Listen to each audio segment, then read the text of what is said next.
me today is the incredibly talented production designer and set decorator duo, Caroline Hanania and Sandy Walker. For over 30 years, Caroline Hanania has worked prolifically as a production designer in both Europe and the United States and designed many feature films, including Hear My Song, Funny Bones, The Mighty, Serendipity, Shall We Dance, and Better Angels, as well as all 4 seasons of Turn Washington's Spies. In the last several years, Caroline has been designing on large-scale productions for Apple TV. She designed the first 2 seasons of See, starring Jason Momoa, as well as her most recent endeavors, Monarch, Legacy of Monsters. And Sandy Walker. Sandy hails from Vancouver, Canada. She has been working on many high-profile projects like Wolverine and Deadpool 2 for Marvel and See, seasons 1 to 3 for Apple TV. For 3 decades, Sandy Walker has meticulously transformed 2-dimensional set illustrations into vibrant realities, from the intricate world of Lemony Snicket's A Series of Unfortunate Events to the chaotic charm of Deadpool 2 and the visually stunning landscapes of See. Sandy's knack for crafting immersive worlds stands as a testament to her dedication and mastery of her craft.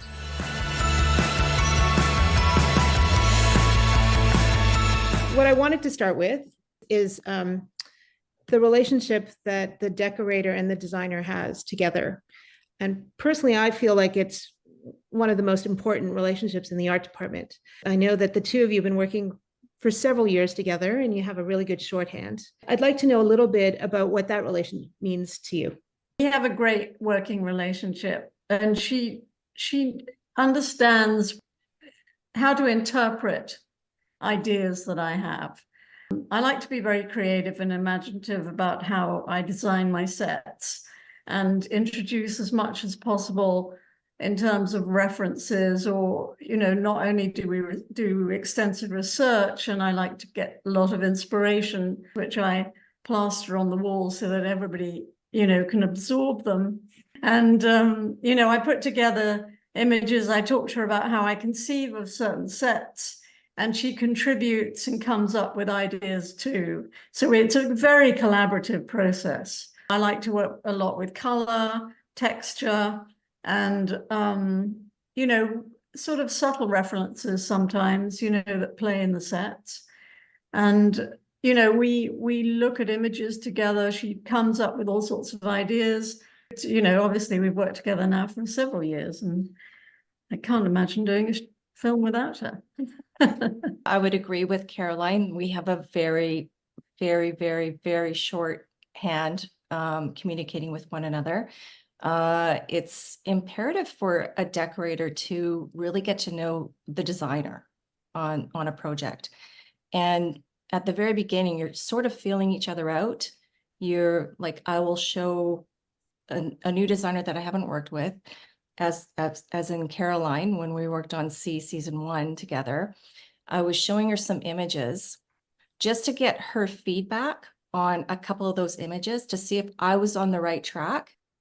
Typically, I like to feel a new designer out that way, really like what Caroline gravitates towards, like colors or textures or certain images or designs, periods, just any information like that she gravitates towards helps me out immensely as a decorator. I know exactly what color she likes. I know exactly what design she likes. And we have the exact same thought process. It's a very special relationship that I have with Caroline.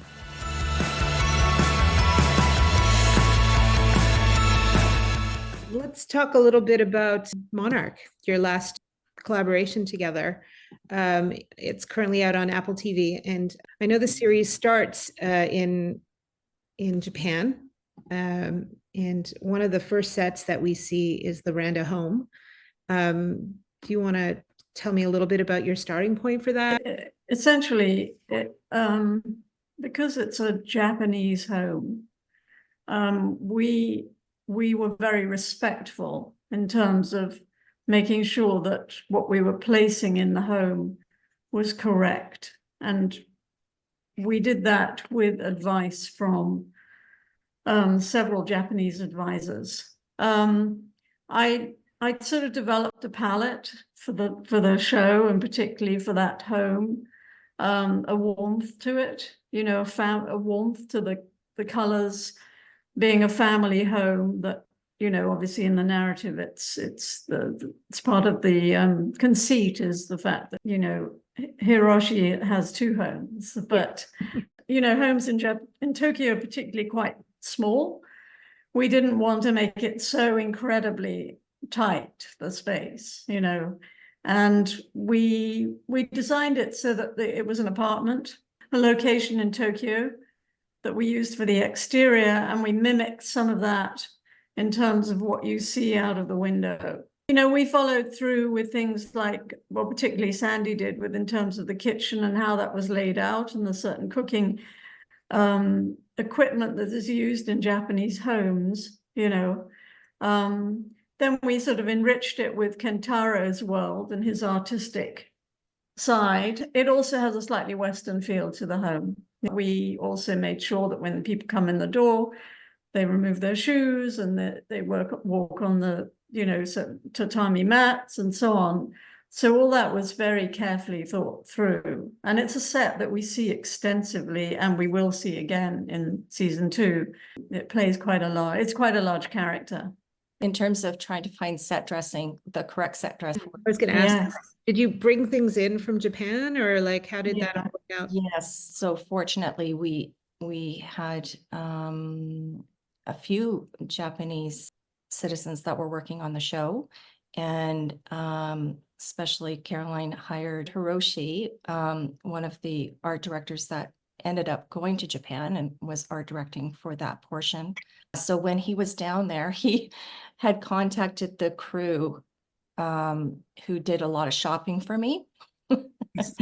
And surprisingly enough, we also did a lot of shopping on Amazon Japan.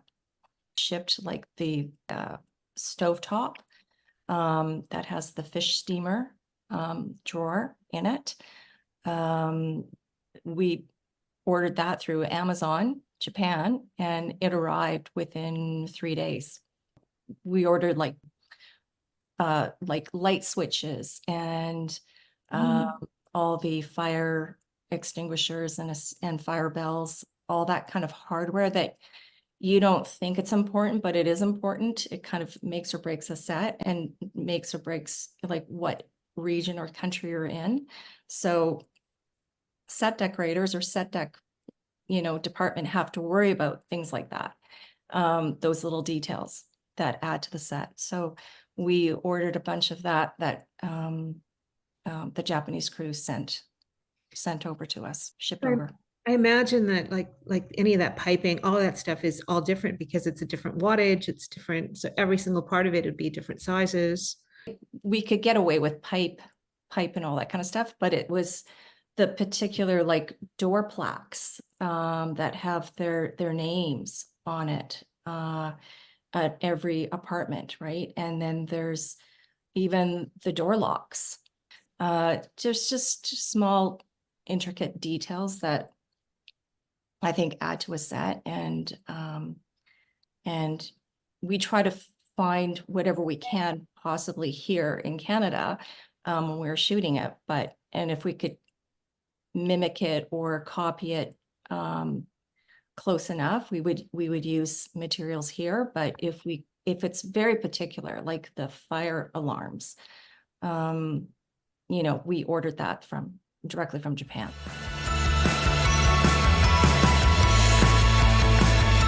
The Japanese set that I really love. It was like when I saw it, I just thought the colors were so amazing. Was, of course, The Office. I thought The Office looked beautiful. It just had this beautiful green and this lovely mahogany everywhere, and it was just the colors combinations were beautiful. And I know you built 2 of those. You built his office in Japan and his office in San Francisco. I'm assuming that in the details that you're talking about, you imported a lot of his Japanese office from Japan, but then you also built the San Francisco office. So what sort of thought process did you have for that? How did you make it different? How did you keep it the same? Where did you start? There's a sort of mimic in terms of the 2 offices, so that they are almost the same, but you're in a different style building. You see the exterior of his office in Tokyo. You see Kentaro, I think, is going towards the office. So you see the style of the building, which is a relatively sort of normal, not very modern, what we say, bog standard kind of building in a small place, small area. It's only a few stories high. He's slightly incognito. I think that's the other thing that we wanted to feel about his character is, he rents this room, an office within a building, and it's very much his space. It's all about his personality, and it's all about his adventure and discoveries and what he's really working on. So the intensity of that is portrayed in terms of the multitude of elements in the space. It's cluttered, it's full of things that he's picked up. The map obviously plays a huge role in the story and actually throughout the whole show. That was really important. I wanted to have a sense of warmth about the space, the room. I wanted to have wood as opposed to metal, so it's not a hard shape. I wanted a warmth to it, and I wanted a sense of, this is somebody's complete nest, So we really built up, layered intensively his space to give a sense of who he is, because you don't actually see this character till later on. I think that was really important, and it was fun to play with, really. We had a good time with that set. And then it becomes mimicked in San Francisco to a degree, the same sort of amount of clutter, only it has a slightly different slant to it. Plus, you're actually in the Pan American building, which is obviously slanted facade. And we picked, I got the plans from the building and actually designed the shape of the room accordingly. There's a lot of duality in the show. Two worlds, two separate worlds, like the monster verse and then the human population, human side of it. So Caroline, her directive was she wanted to keep both sets as if they're very similar, but yet one's in San Francisco and one's in Japan. In terms of the Japan smalls and dressing, the majority we found here in Canada, but mainly the binders and some of the telephone came from Japan. We had shipped over like new binders, and then my dressers or swing gang basically spent weeks filling the binders and getting the detail in it. And then we had tons of stacked paper that were sort of rolled with big, thick elastics that the Japanese use. I was pulling reference photos of offices, Japanese offices, and there's certain elements that I would circle and I go, okay, we want to do this kind of pile of clutter, and we want to do this layering in terms of the paperwork, or this is how the binder should work. The offices look cluttered, but there's a reason why he stacked those layers of paper, and there's a reason why it's not. He's not a hoarder. It's sort of like the messy desk, but he knows exactly where to find that piece of paper or that document on his desk. Whereas if you and I were walking into that office, we'd think, how do you find anything? How do you work under this clutter? How do you, but there's a distinct reason why he's put things down in a certain spot. And he knows where to find that certain thing. And that's the same with San Francisco. Such an amazing sense of nostalgia in those spaces too, like almost just like it really did feel like you walked into, I don't know, like a little time bubble. The other thing too was after we finished dressing the set at the Japanese set, since Hiroshi wasn't there, he's been absent for quite a long time. Dust would have collected. So when Kentaro went into his office and was upset and pissed off, he basically threw everything off his desk, like wiped everything off his desk. And the special effects department had to keep dusting the desk every take. A lot of stuff to throw off the desk. So I had a full team that was on standby that day. And we had 3 of everything that was on his desk. And what surprised me when I saw the show, the final cut, he basically wiped everything off on the credenza as well, which was not planned. So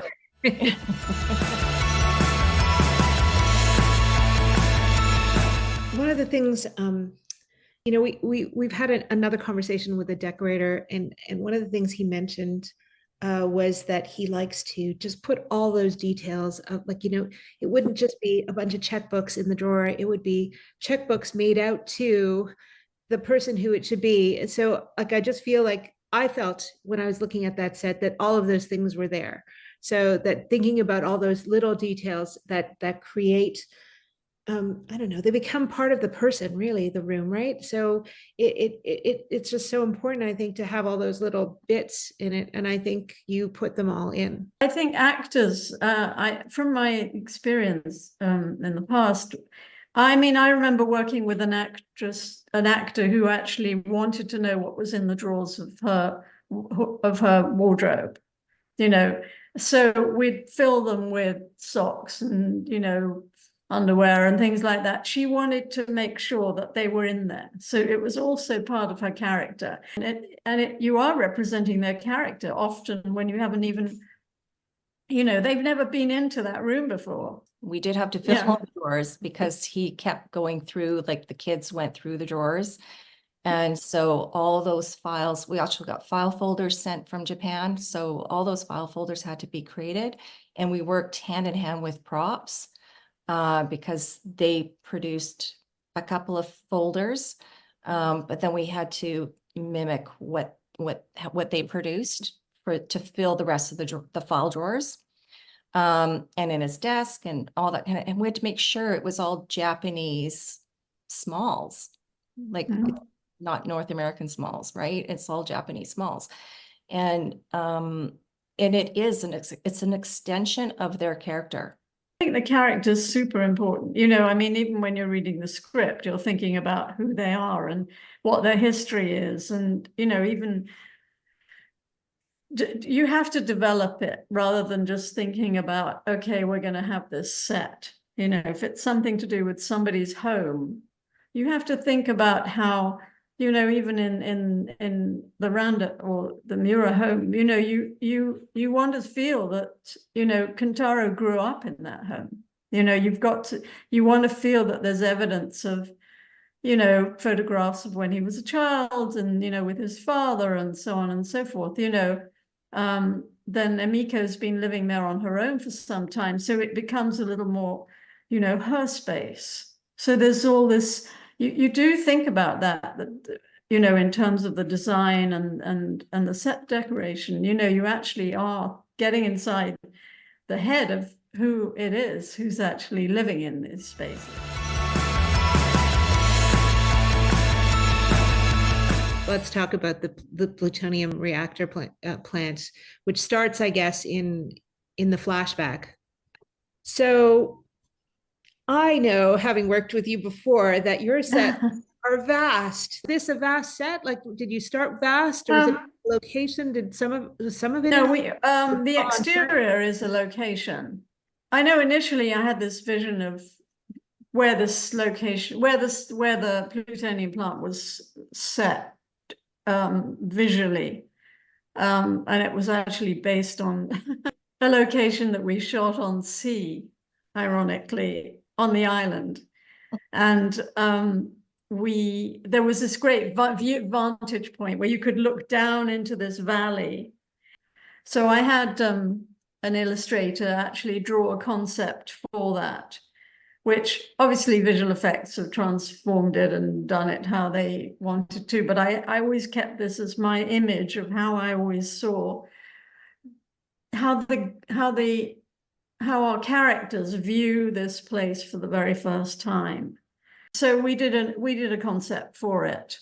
And then we had this location, Roger Sugar, which gave us a huge amount of potential, actually restricted in as much as it is a working space. But there's a whole area that isn't used very much, and it has a huge amount of potential. So we used that as our exterior, and we worked with it. You know, there's some wonderful passages. There's a great set of staircases that goes up high and so on. And that became our exterior. And then we built the interior on the stage, and it was a big set. And it went through lots of, you know, well, developments, let's say. I'm a big one for making physical models so people can see actually what they're getting rather than standing over a computer. The computer's great when you want to rotate and, you know, see different perspectives, but I like to have something physical on the table that everybody can stand around and, you know, get a sense of what you're trying to create. So we built a set for the interior structure, which was probably about a bit more than a third of the structure, so that the camera could get in with a crane and so on and so forth, and be up above and down below looking up. And then digitally they would, you know, create the other side or above, or the below portion is a separate set, which is where the eggs are, which we also built. So we had a model, and we talked about it a lot with the director and visual effects. I mean, I like to have these big meetings around the art department table where you've got everybody there so that they can discuss. So you've got special effects, visual effects, construction, paint, you know, the sculptors, the director, the showrunner, you know, so you can all actually see what's going on, and people can chip in and know how to deal with, you know, work out how to deal with everything. And of course, set deck. And, you know, there's elements in there, probably details that you hardly saw in the background, I would say, you know, but should the camera decide to pan around or whatever, they're there. And I'm big on paint and texture and breaking things down, and I actually love all that side of it. So we really worked a lot on getting that quality with that set, and equally with the nest, as we call it, with the eggs, you know, even having like a pieces that are broken around, you know, and there's movement actually. So special effects would create, you know, things on a rocker and so on. So there's play in the set as well. So it is a big set, you know, and we did actually go on to build the bit where the younger generation are in, which became a separate set again, where the characters disappear down into the sort of vortex. So that was an additional set. So it was extensive, but it was fun, you know, and the decon room was fun to do. The decon room, yeah. yes. Yeah, I was playing with that one, the colors and the yellow. Yeah, hard to find period Eastern European sinks. Yes. And yes, you know, shower spouts. And I had one buyer on, and he was having a really difficult time trying to find those sinks because I was very particular about the sinks. And I found it amazing that he would shop online and say, I can't find them online. I can't find them online. And I said, you have to do old school. You have to get in your car and drive to the new and used Salvation, you know, places. And I sent him out to Chilliwack, which is 3 hours away, a 3-hour drive. And I said, okay, get in your car and go 3 hours to Chilliwack and go to the used Salvation place. And sure enough, he found them there. When we worked together, you would bring in giant industrial machine pieces with forklifts being moved. Is that stuff that was happening there too? Yeah, actually that machinery on like where the nest, are you talking about where the nest was? Actually, construction built that. Really? Construction built those pieces. So they're fake. And and it's amazing because paint did an incredible job and construction did a great job building those little formats. And They then I look really just, great. more times than none, like the director's going to say, could you move that piece out of the way so the actors can walk Yeah. this way?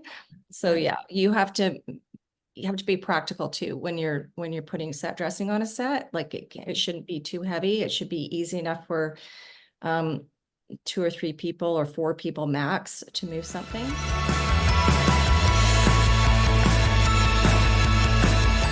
So let's talk about the ship. There's a lot of visual effects in there, I think, to get that massive stuff, but there's like definitely a set there, and it's sticky and wet, and it actually, you could almost smell it. It just had such a great atmosphere to it. The Lawton, well, we did a concept for it, for the exterior, because it's wedged in the jungle and it's canted in the jungle. And I always had this sort of vision of how it would be. And then we built the interior on the stage. And I'd say we built everything that was shot for the interior. I don't think there was any augmentation of the interior visual effects. It was really at the exterior, because we shot the exterior in Hawaii at the end of the shoot. We found a location, and then, you know, it was digitally they put the ship in, and the journey to the ship was shot in Hawaii, the exteriors. So the interior, I mean, really is this rusty, old, very damaged structure, you know, that we have the creature having inhabited as well. So you have evidence of that. Plus you have the history, a little bit of history of, because of course Lee Shaw was on that ship. You know, it's like going through a bit of a maze. We shot it in certain ways that you could use, you know, a hallway twice, 2 different ways. We had sort of, it was canted in a way because the ship was canted exterior. You notice it mostly with the openings and the doors, that the ship is canted rather than the direction people are walking. But it's incredibly dark, I think, because there's very little light source in there, even though the DP would put pockets of light, like a tear in the ceiling or the roof, he would blast a bit of light through. We did so many different versions of this set in terms of model and drawings and so on. You know, and it did sort of get down to, you know, what we could afford to do, which meant recreating certain portions or redoing, you know, the director having to reuse certain areas again. And then there is we built a separate set, which is totally on a gimbal, for where the monster comes in and everything goes AWOL. But it's got a lot of detail in the set, you know, the ladders, the metal, the rusty metal, the fact that there is this sort of dorm room area, you know, with the bunks that have fallen down and very distressed, and remnants here and there, and the boxes and so on. It was a tricky set, I would have to say. You know, it was hard to pull off. There's also a whole section of bodies and Yeah. goo. Yeah, this whole goo thing was a real palaver, I have to say. You know, we did tests, we kept changing it, you know, it's really tricky. All that stuff, you know, because there was supposed to be a body inside the goo, you know, and all this stuff, and it just looked really cheesy, so we had to keep changing it and keep doing tests and keep looking at it and so on. You know, and special effects were working on it. It was complex, you know. A few departments, the sculpting department did the majority of it's Yeah. like a hard shell plastic, I guess. Yeah. Okay? And they form it with heat guns and layer it on top of our very expensive gauges and dressing that you didn't end up seeing at all, which is always disheartening when you see the final result. But I thought the final result Yeah, was fantastic. I thought yeah, it did. It worked. the It worked paint really aging well. on that set looked great, and which helps. I know Caroline's very, very particular about her paint, and for good reason, right? Because you end up getting sets that look rich and deep and have those layers to it. Whereas, you know, some sets that I've worked on, you know, I'll put my dressing in, but it's missing another layer. And I think paint creates and enhances the sets far more than if you were just to slap one layer on and call it a day and walk away. I think it just, there's no dimension to the walls or no dimension to that set. So I think paint is extremely important to the set decoration department as well as the overall look of the set. And they don't get enough credit. No, I'm a great believer in things feeling, you know, really lived in and really real, and you can't age too much, because things on film always look much nicer than they should be. So you really have to work with the aging and the detail. And I mean, I think that's important, really important. You know, it brings the element to life, you know. And it was a process, like putting our dressing in. It was a battleship. So and if anyone has done research on battleships in the interior, there's tons of wiring that goes through, like it looks like conduit, and especially it's a period piece. So in order to get away with using hard conduit metal, we bought hose and we had it painted. So we basically we had originally spools of this hose, different gauges, different sizes of hose. And we'd send it to the paint department. They would do an initial first spray on a white or gray white. And then we would apply it to the walls. And then they came in afterwards and did all the detail painting and aging. So it was like layer upon layer. So there was a sequence. So we would wait for them to paint the walls, and then we come in and we add our set dressing and our detail to the walls. And then they come in after us and they do more detail and get the aging in there. The end result looked fantastic, but you saw maybe a quarter of that set of what we actually did. And you know, especially the machine room where all the dead bodies were, like it was like walls of gauges, and you didn't see any of that.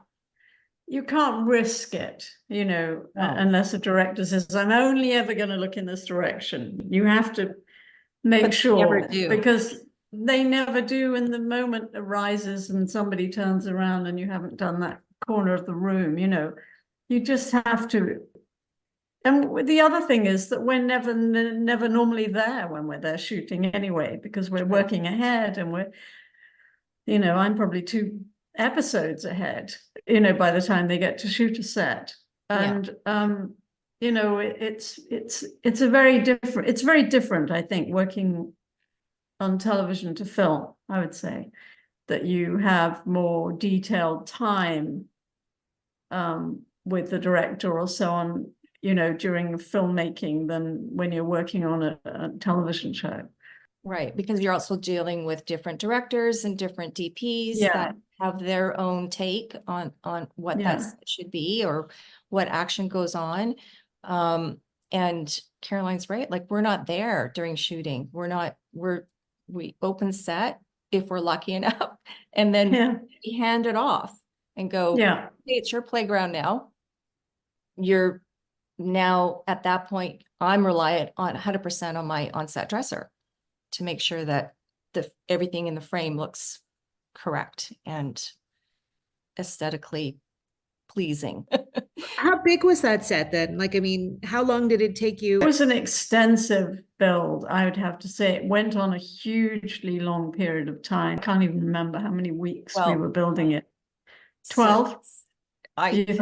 Yeah, I would I don't say, know. It was a long I period would of time. say, It took yeah. up, we that stage we had the The Lawton, subway. we had the subway Mhm. set, and we had the other portion of the Lawton.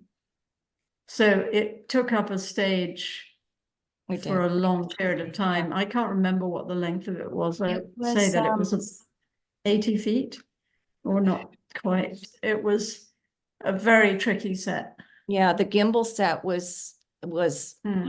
very difficult for the dressers because we had very heavy marine ceiling lights in there Mm.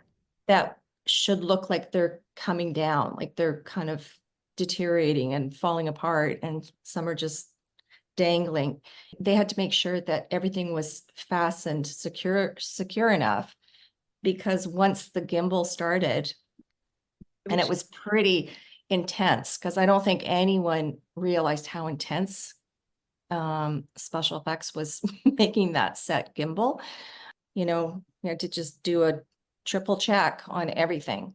So, but that made it more difficult of what you could put in there, what you can't put in there, what's going to be close to the actors. You have to think about that. Like, is this, I wouldn't put a heavy light over an actor's head if that's a gimbal set and there's action going on there, right? So you have to be strategic and also know what they're going to shoot and where they're going to shoot, hopefully, so that you can dress the set accordingly.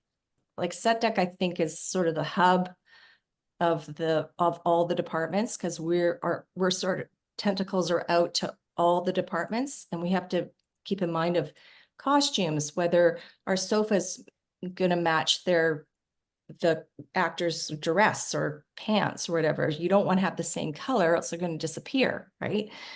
And then we work closely with props. There's a lot of overlap on props, and of course, closely with the art department and special effects and stunts and phys effects and construction and paint and sculptors. So we're dealing with all those departments at once.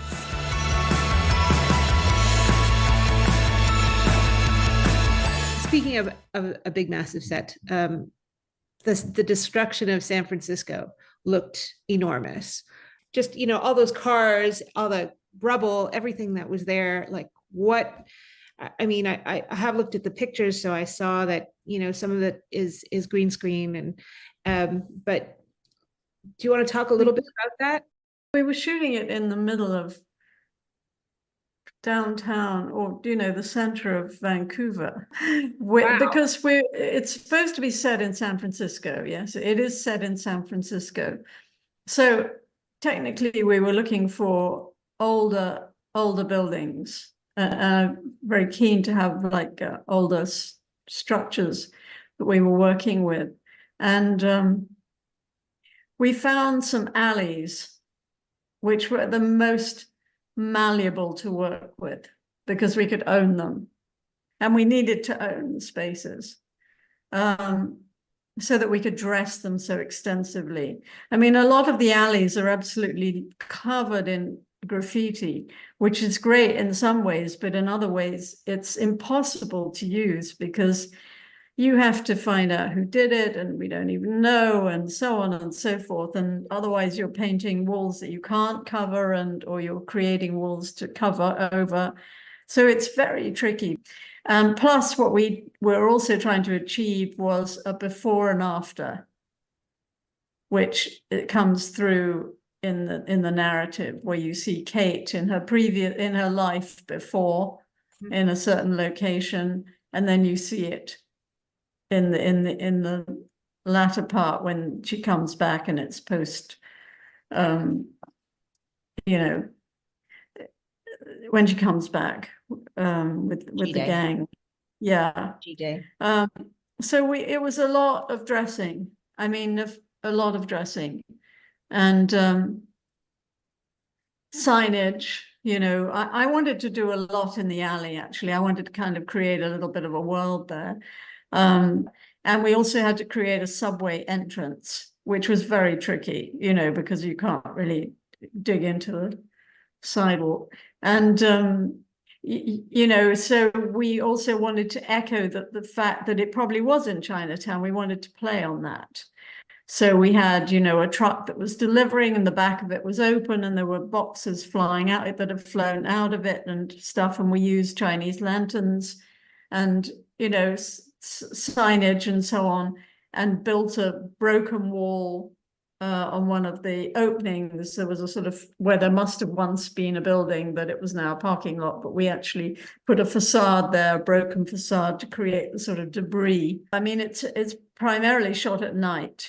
So in some ways, that's a great help to us, you know. And then the other area, which was the area that was almost a sort of a block or a part of a block, let's say. And we have the cafe in one corner, one front, which you see in two worlds.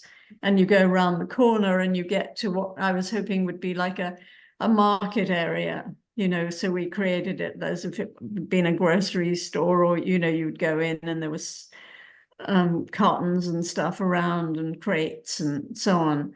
A lot of dressing, intense dressing in very sort of challenging neighborhoods, I would have to say. No one really talks about rubble sets, destruction. It's not easy. We had a lot of rubble on this easy, show, I can tell you. But, you know, with help of the sculpting department and construction department. So construction usually takes care, well, in Vancouver, I don't know what it's like elsewhere. Everyone has their different department rules. But in Vancouver, construction usually takes care of the rubble and tarmac that's all crumbled up and all that kind of stuff. And then you also have some special effects that get involved. With set decoration, it's the awnings and things. So we had to build these awnings that looked like they were destroyed and dilapidated over, you know, quite a few years after the post-Godzilla destruction. And what you have to do is make those awnings fresh and straight and perfect to begin with. Yep. And then when everyone's happy, you then take your forklift or whatever and you crush it. You crush those items to make it look like it's been destroyed. And then you shred or rip, and then you get paint involved, and paint adds their layers to it. So basically you have to own everything, all the set dress. You have to own it because you're going to have to destroy it and then paint the hell out of it to make it look aged and like it's been sitting there for years. We had so much rubble. I mean, we did a lot of rubble recycling. Plutonium plant, you know, and I saw that. You had rubble. Yeah. Yeah. We moved it around, you know. And it's, you know, and it's really one of those items that's bulky, and every show has to build their own rubble. Great greensman, who was our greensman on the show, he had kept used made rubble. So all that concrete rubble, we just rented it from him. Rubble falls under set deck and construction, so it just depends. Basically, it comes out of the same purse wallet at the end, but you know, it can be quite expensive and it's very bulky, so no one wants to keep it, and it's not very eco-friendly. No, and it's really disheartening when you see it go into the dumpster at the end. Yeah, it's like if someone could, I mean, rent the rubble out, you know, it'd be great. Have a rubble But you rent. always have to, but then you always have to paint it yeah. on every set because it chips and then you see stark white. And so then paint has to come back and do touch-ups. It's true because there's so much of it. And I don't think anybody realizes how much it takes, like how actual like volume it takes to make it look like a shattered building has exploded here in front of you. And same with brick. Same with bricks. Usually, well, like Caroline likes to use bricks. So usually I find a brick recycling company or someone like a salvage company that we can get brick or buildings just come down, and then I'll send a truck over, and then we dress the set with that. And then we have to do the big cleanup at the end. You're doing full dresses all over the place. Like, how big were your teams? Like, you must have had huge teams. Yeah, I had 4 teams, Great. and they would expand or contract depending on the number of sets for that block or that episode. Sometimes I'd have 5 teams. It's a pretty fantastic team. Like I had 1 lead dresser for each team, and then they averaged between 5 to 8 people, depending on how big the sets were and how much time we had. How many buyers? So I started with 3, and then it went up to 8. Wow. And then again, it just depends on the amount. But We often shot places just for one day. We weren't necessarily in them for more than one day. So it was a constant moving. Plus we were shooting tandem shooting. Yes. So Hard. That's tough. Yeah, which is very tough. Yeah. Which meant that you basically had to double up on everybody, you know. yeah, so It tandem, was very difficult. Yeah. yeah, tandem shooting is they're doubling up on the blocks. So there's Yeah. for block, it's 2 episodes per block. And so And then we're there's 4 overlaps. episodes, Yeah. at once. And we averaged roughly 50 sets per block. Wow. So A and lot. Yeah. it's a road show. It's not a show that Yeah. go back to standing sets. Although the Randa apartment I'd call a standing set, and Hiroshi's office maybe was a standing set a little bit, but that was about it. Everything else was brand new all the time, every day.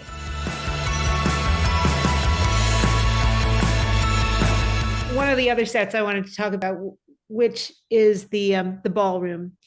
It seemed to me, and I don't know, was this a full on-stage build? The beautiful location that we were so fortunate to find. I mean, there was somewhere else that we wanted to use, but we couldn't shoot there, and so on and so forth. And then suddenly they came up with this location, which was just perfect. I was so excited because there was this lovely sort of marble inlaid sort of tiled floor, which I wanted to make as the dance floor. Really beautiful. And then there's the balcony above. So you've got this lovely feel about it. And I wanted to extend the marble, the tiling, actually, which is what we did. You extended it scenically. Yeah. Yeah, with vinyl on the floor. Yeah. Printed I mean, it's in printed order to vinyl. create this sort of horseshoe shape.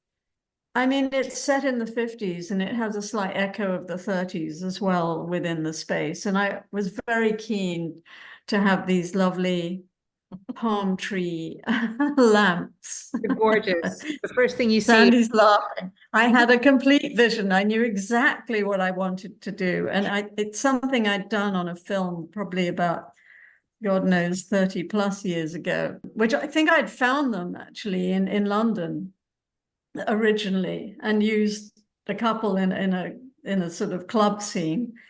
But this, I just had this image of what I wanted for this. So we built them.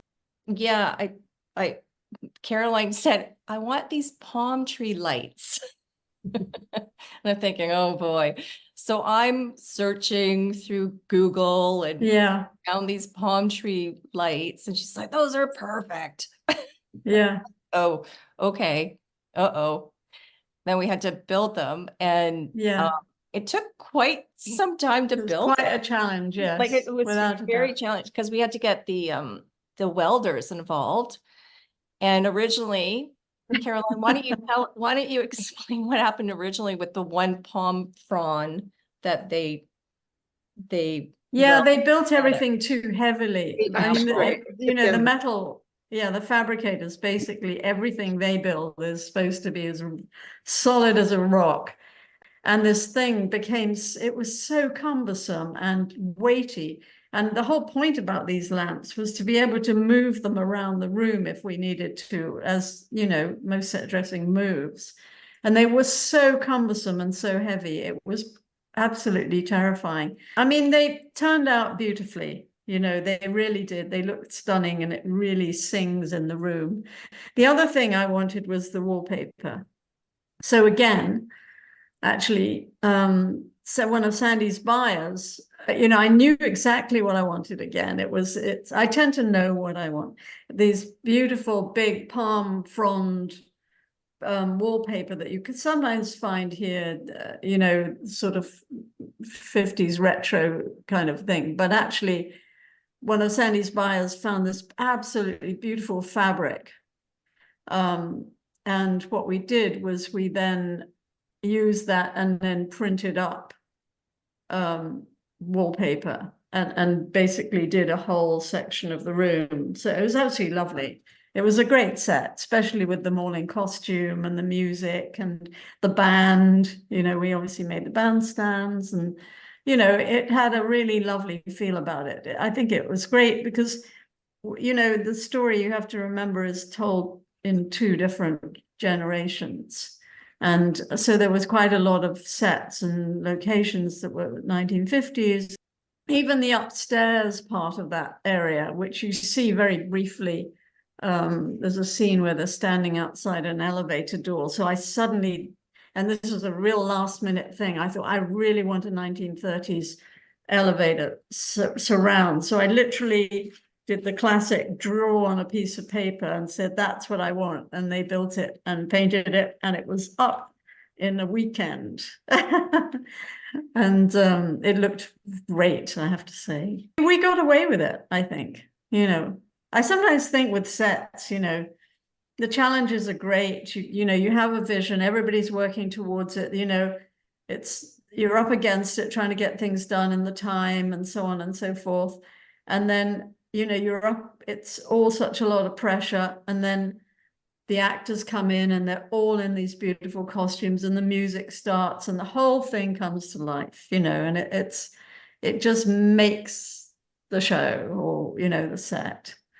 They looked like rattan. They did, those lamps. I'll tell you the process. Okay, so we waited for the metal fabricators to do the palm fronds. My group of builders did the bases, and I think one of our buyers found The mesh, like that matting. It's almost like a bamboo mat that came on a roll. So they would cut it and then glue it on. Yeah, I think that's right. Because I remember going up there on a Sunday to see how they were getting on. And then the base, to make it look like it's bamboo, again, I just took rubber hose, and had paint them gold. And that just wrapped around a couple of times on the Good idea. the That's a base. great idea. Yeah. So it was flexible and it's easy to glue, and, you know, I think everyone thought it was rattan, but yeah. And then and the lights were, one of our buyers found globe rattan balls. Great. And then we just wired them and put the sockets in and then fed it through. So what was the building before? It was originally a bank. Oh, wow. Oh, yeah, that's right. It was a bank. And then it had these beautiful doors.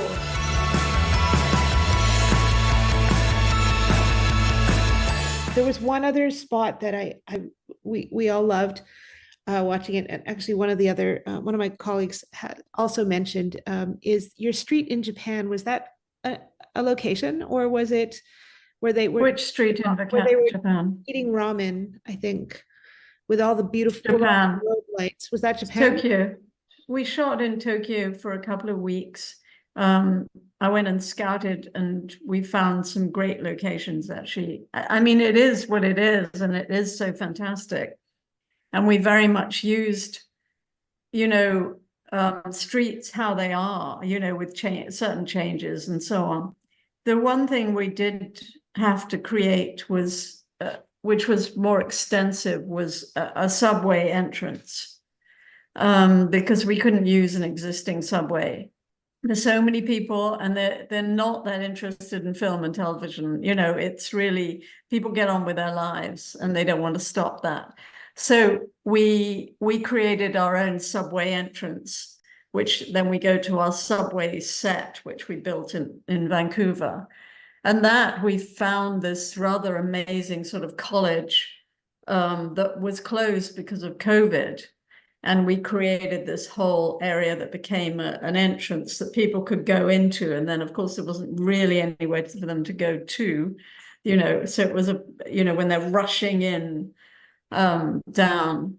So that was a creation, on a location. There were various locations that work had to be done too in Tokyo, and I had an amazing, actually I was really lucky. I had my art director Hiroshi, who came from Vancouver, who is Japanese and grew up in Tokyo and actually worked in Tokyo in a firm, a design firm, so he knew the place really well. And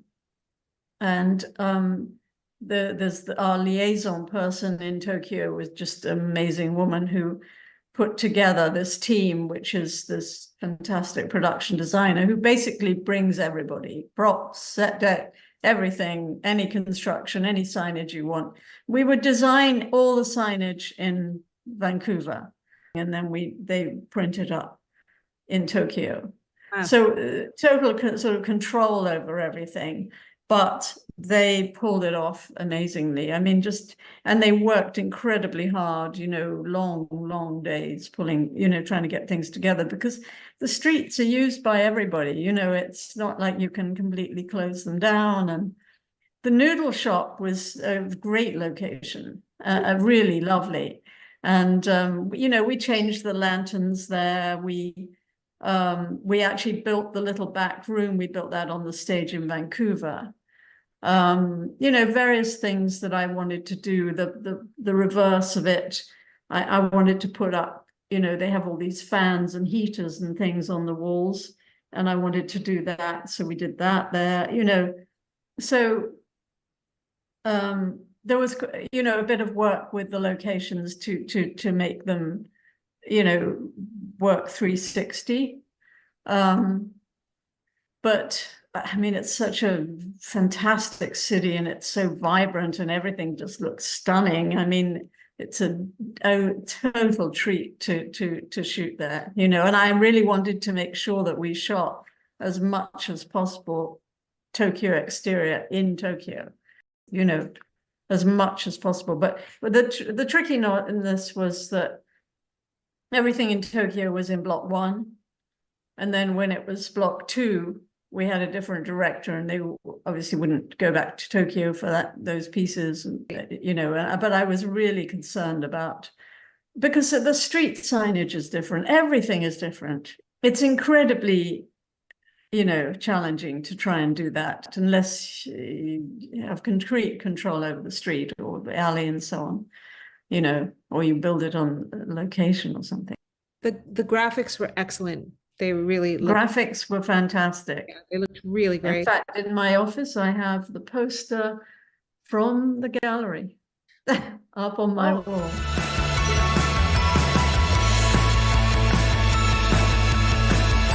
The scope of what we shot in Vancouver or around Vancouver was phenomenal.